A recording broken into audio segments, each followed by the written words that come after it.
All right, guys, we got some interesting action here. A couple of days ago, I tweeted about how there were dead people that were requesting and returning absentee ballots in Michigan, Wayne County, Michigan.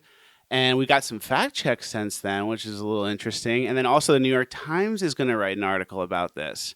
And we're going to go through what the fact checkers are saying. We're going to compare it to the reality. And we're also going to dump a surprise at the end. That's going to make everyone go, oh my God, Fleccas had an ace in his pocket the whole time. And they fell into his trap.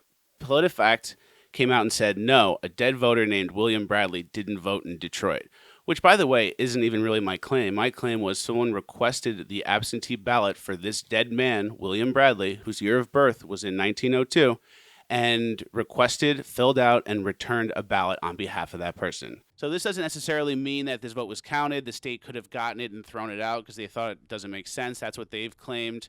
But who's requesting and sending out these ballots? A city elections official said the ballot was not cast on behalf of the elder brother Bradley, but when the alive Bradley voted, officials made a clerical error in recording the ballot. Oh, so it was a clerical error. So the New York Times messages me and they're like, hey, like, did you know that that thing you tweeted was actually a clerical error? And it's like, dude, I went on the Michigan voter website. I typed in a guy's name. I typed in his 1902 year of birth, making him 118 years old.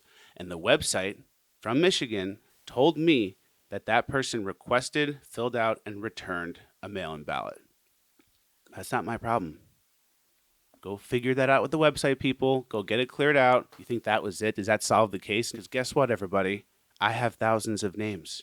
We have thousands of names of people who are confirmed deceased who requested, filled out, and returned absentee ballots in this 2020 election in Wayne County, Michigan. The link is in the description on the YouTube video. Go check it out for yourself. Go try it for yourself.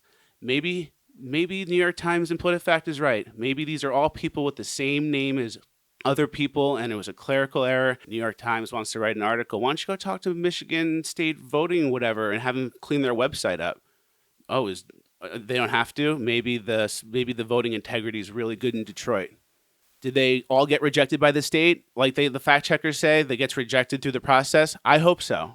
I hope so. Out of these thousands of people, did none get through? If this is all clerical errors, then great. We're free consultants and we're helping Detroit with their voter integrity. We're cleaning up their voter rolls. Happy to help. And there are some other things you need to know about the data. We know that in 1900 is a default year. They will use 1900 if they don't know what year the person was born.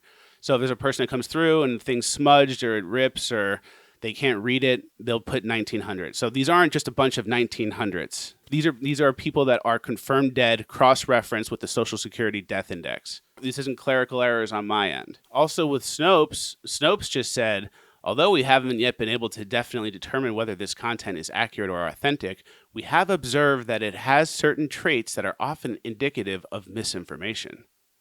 What? So there's a Snopes article about it, and they're just like, well, it kind of looks like other things that are fake. Nice. So to sum it up, the fact checkers' main arguments are it was a clerical error, it was someone with the same name. Even if it did get requested and returned, the state could still reject it. And that's fine. That's your stance. Stick to it. My stance is, why are there so many absentee ballots being requested, filled out, and returned on behalf of dead people? And how many of the thousands that we're finding already in one day of research, we're only halfway through the county, how many of those thousands of people, how many votes are getting through? Is it zero? I hope so. Is it zero? There you go. There you have it. New York Times and fact checkers, enjoy the new data. The links are in the description. Go through all those names and I really hope we can help Detroit fix their clerical error problem. Thank you guys for watching. Like, share, subscribe, all the good stuff. New merch alert. Is that getting it? Yep. The Clintons, coolest new shirt ever.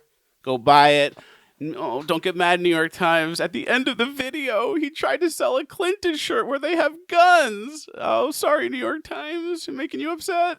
Shopfleccas.com, best merch in the game. Make sure you guys are following me on YouTube, Twitter, Instagram, everywhere, because there's different content on different platforms. We'll see you at the next one. I just want there to be fair elections. I don't want the election to come down to a few thousand votes and Detroit and Philadelphia are going to do something crazy that swings the election, because all I had to do was type that guy name and it right away told me that guy tried to vote. And then I asked why. They say clerical error. So I'm going to go see if there are more clerical errors because I don't want Donald Trump to lose to Joe Biden because no one voted for Joe Biden.